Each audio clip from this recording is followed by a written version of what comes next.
Good morning, ladies and gentlemen. I'm Jessica Van, and this is your pleasure point. So, we are in February, and I swear January felt like the longest month. I'm wondering if any of you share in my sentiment. I was like, oh my gosh, it's like January 84th. It was a long, long month. So, I am welcoming February, and Valentine's Day is right around the corner. So, getting in the swing of things, talking about romance, I wanted to talk about different types of relationships. Yeah, that's right. Unless you've been hiding under a rock, um, you should know there are many different types of relationships. The world is very diverse, and so is the world of romance. There are no longer societal norms dictating to us what relationships look like. I mean, yeah, they exist, but I mean, who's following that? That would be pretty boring. All right, guys, so diving right in, we're going to start off with monogamous relationships. So I'm sure we've all heard this term, right? A monogamous relationship is a romantic partnership between two people. Two people. And usually there are no outside sexual interest. So the reason I say usually is because there's a lot of non-ethical non-monogamy happening where usually there's something going on in the background but the person is claiming to be in a monogamous relationship. Now this relationship type I'd argue is probably the most socially accepted and probably what we all grew up seeing. Now there are several reasons why someone would choose not to be in a monogamous relationship or why they would choose to be in a monogamous relationship. Of course, there is the desire to be with one other person. And there is also just not having the knowledge of other types of relationships. We have to go back to the top and say that societal pressures are a big reason for monogamous relationships. I know for a fact that when I grew up, it was expected that I would be in a relationship with a single partner. Now, this was extremely difficult in college, but towards the end of college, I always knew that I was going to be in a relationship with one individual and that I would expect the same from that person. In monogamous relationships, I think it's very important to have a conversation about what your relationship looks like, what would constitute cheating or stepping outside of that relationship. Well, in honesty, in any relationship, it's going to be important to kind of lay the boundaries. And I just want to say, using the word boundaries is not a bad word, okay, guys?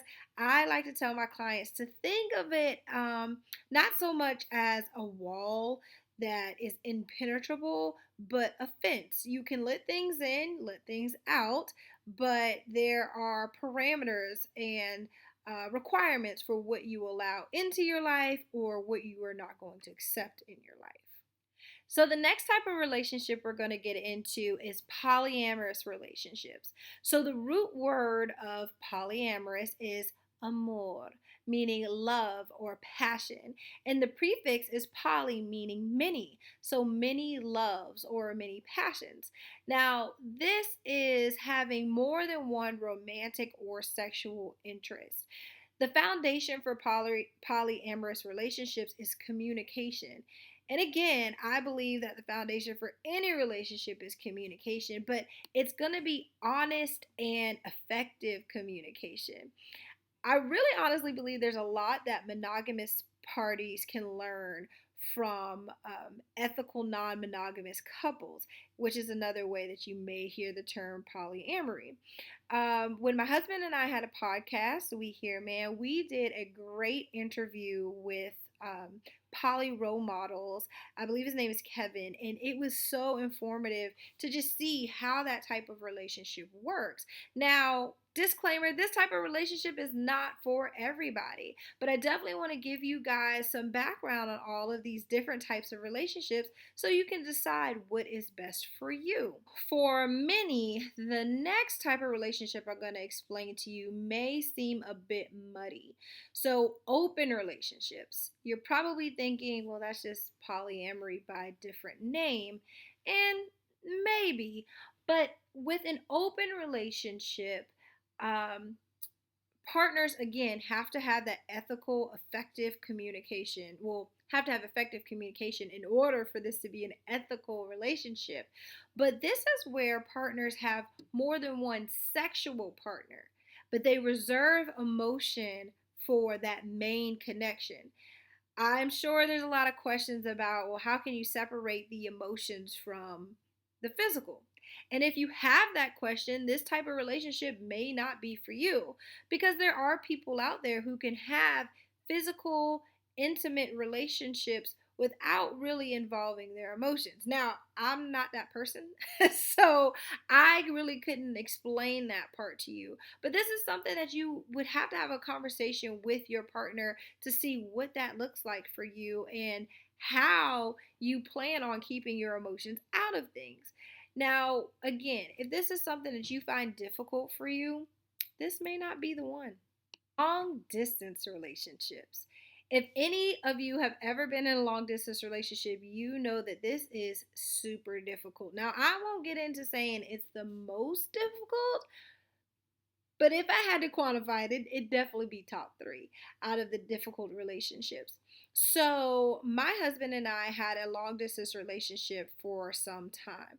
These types of relationships are usually temporary, but there are some cases where married couples live on separate coasts. For me, luckily, it was temporary. My husband traveled for 21 days out of the month, and we got about 5 to 10 days where we could spend some quality time with each other. Again, communication. You guys are going to get so sick and tired of me saying it. But the fact of the matter is, if you're not talking and you're not making sure that you are hearing the other person, your relationship's not going to work. We definitely hit some rocky times during this point because I am admittedly very spoiled. I require a lot of time. And it was time, unfortunately, that my husband wasn't always able to give. Now, in our relationship, you can have a combination of relationships. In our relationship, we were not open, but there are some long distance relationships where they're able to have other sexual or emotional support partners if they choose and if they have communicated what that looks like for their relationship. Now, there is a couple that is married. One lives in LA, one lives in New York, and they make it work. They say it works perfectly for them and they don't want to live together. I can't imagine what that would be like, but I'm going to try to include that article. So look for some links, okay? All right, party people. So we are in the home stretch. Only two more relationship types to give to you guys today. So the next reminds me of the college years. The next is casual relationships. So this type of relationship doesn't have any types of strings attached. You are not beholden to this person emotionally, romantically, sexually, none of the least. It is an arrangement to have mutual needs met. With casual relationships, these are non exclusive, also known as friends with benefits. Now, this can be an emotionally beneficial relationship or romantic. Again, I won't say it. I'm not going to say it. You guys know what I'm going to say. But you need to have a conversation. And I think one of the things that was sorely missing in a lot of casual relationships that I knew of in college was the communication piece. Um, there was just no talk about, like, what does this look like? How should I talk to you when I'm on the college campus? How should I treat you when I see you elsewhere? um these are very important things so that no one's feelings are left hurt and everybody's on the same page. Casual relationships can be beneficial and mutually gratifying. I think there's a lot of shaming nowadays with the whole friends with benefits thing, but if it works for you, it ain't gotta work for nobody else. All right, so last but certainly not least Our last relationship type is asexuality. So, this one is definitely a lot more nuanced and may require some additional resources outside of my video, but I'm definitely going to do my best to explain to you all what it means to be asexual. So, asexuality is a lack of sexual desire. It does not mean that people who identify as asexual lack romantic interest. They just honestly don't feel a need to act on it in a sexual manner. Now, people who identify as asexual do have other types of attraction. So I'm going to refer to my notes so that I can thoroughly explain that all to you because I don't want to mess it up. So they have romantic attraction, which basically means that they desire being in a romantic relationship with people. They have a aesthetic attraction, meaning they are able to be attracted to someone who is good looking. Sensual or physical attraction, which I found to be interesting. This means they are wanting to touch or hold or cuddle other people or another individual. Now, the reason I found it to be interesting is, as a budding sex therapist, I am the first one to tell you guys I don't know everything. I am not the end all and be all of knowledge just yet. And I probably will never be because I'm always going to be learning.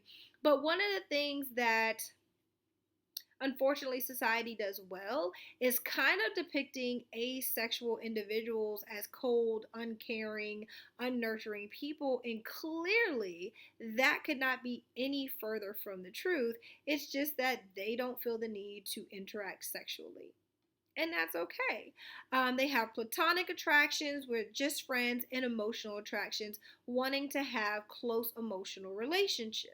As with most relationships, there's always some type of supporting group or somewhere where that interested individual can find like-minded people. So asexual individuals do often choose to date other individuals who identify as asexual. However, there may be an asexual individual who is dating someone who is a sexual individual, and they may have a sexless relationship, which works perfectly fine for them. There may be some sort of compromise, or they may exhibit what's called pseudo-sexual behaviors, where they choose cuddling or fondling or some type of arrangement that works best for them.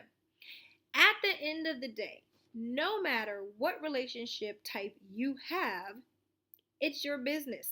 Whatever makes you happy, whatever rocks your socks, that is the type of relationship you should go for. So, as we roll into Valentine's Day, I definitely want us to learn more and to honor each type of relationship because it's this type of diversity that makes us all like wonderful people and helps us all to learn how to better relate to people in our circle. So, guys, what other type of relationships do you think are out there? If I missed something, please feel free to chime in and let me know what you guys are thinking. Thank you so much for watching and supporting me, and I'll see you next Friday.